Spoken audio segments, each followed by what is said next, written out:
ఆ మధ్య కాలంలో ఒక మహిళ సత్యవేడి ఎమ్మెల్యేని అంటే తనను అరెస్ట్ చేశాడంటూ కూడా కంప్లైంట్ ఇవ్వడం, దాని తర్వాత రాజీ పోవడం, ఇవన్నీ కూడా మనం చూసాం. పెద్ద ఎత్తున చర్చ నడిచింది రాష్ట్రంలో, ఎక్కడ చూసినా కూడా నడిచింది.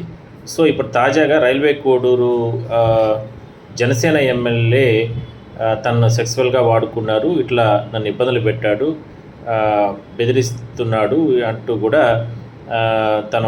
అతని వల్ల తను ప్రెగ్నెంట్ కూడా అయ్యానంటూ కూడా ఒక మహిళ ఇప్పుడు మీడియా ముందుకు వచ్చి వీడియోస్కొని అదేవిధంగానే పెట్టడం ఇప్పుడు సంచలనం అవుతుంది రాష్ట్రంలో. ఇప్పటికే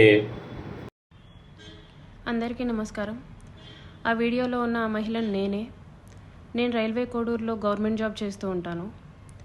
గత సంవత్సరంన్నర ముందు జూన్ 14, 2024లో రైల్వే కోడూరు ఎమ్మెల్యే అయిన ఆర్వా శ్రీధర్ గారికి నేను కంగ్రాచ్యులేషన్స్ చెప్దామని చెప్పేసి ఫేస్బుక్ ద్వారా మెసేజ్ చేయడం జరిగింది.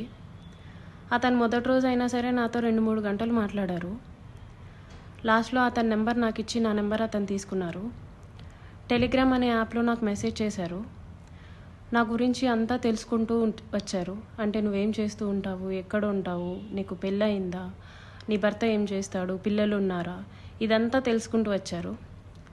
నా భర్త నాకు దూరంగా ఉంటున్నాడు అనేసి తెలుసుకున్నారు. నేను నా బాబుతో ఉంటాననేసి నేను చెప్పాను. అలా అనుకోవద్దు, నువ్వేం ఒంటరివి కాదు, నీకు నేనున్నాను, ఎటువంటి సిచ్యువేషన్ అయినా సరే నేను నీకు ఉంటాను అని చెప్పేసి నెక్స్ట్ డే నుంచే నాకు అటువంటి ప్రామిసులు చేయడం జరిగింది, అటువంటి భరోసాలు ఇవ్వటం జరిగింది ఆయన నుంచి. సరే అని చెప్పేసి నేను నార్మల్గానే మాట్లాడుతూ వచ్చాను. ఒక 2 రోజుల తర్వాత ఆయన నా న్యూడ్స్ అడగడం స్టార్ట్ చేశారు. వీడియో కాల్స్ చేయని చెప్పేసి బలవంతం చేయడం స్టార్ట్ చేశారు. ఇదంతా కరెక్ట్ కాదండి అనేసి నేను అన్నప్పుడు అతను చాలా ఫాస్ట్గా టర్న్ అయిపోయి సీరియస్ అయిపోయి నన్ను బెదిరించడం జరిగింది. ఇది నా కోడూరు, నా నియోజకవర్గం, నువ్వు ఒక చిన్న ఎంప్లాయీవి, నీకు ట్రాన్స్ఫర్ చేయాలన్నా సరే నేనే దిక్కు, నీ మీద ఎంక్వైరీలు వేయిస్తాను, నీ కొడుకు నువ్వు ఒక్కరే ఉంటారు, జాగ్రత్త మరి చూసుకో అని చెప్పేసి బెదిరించడం జరిగింది.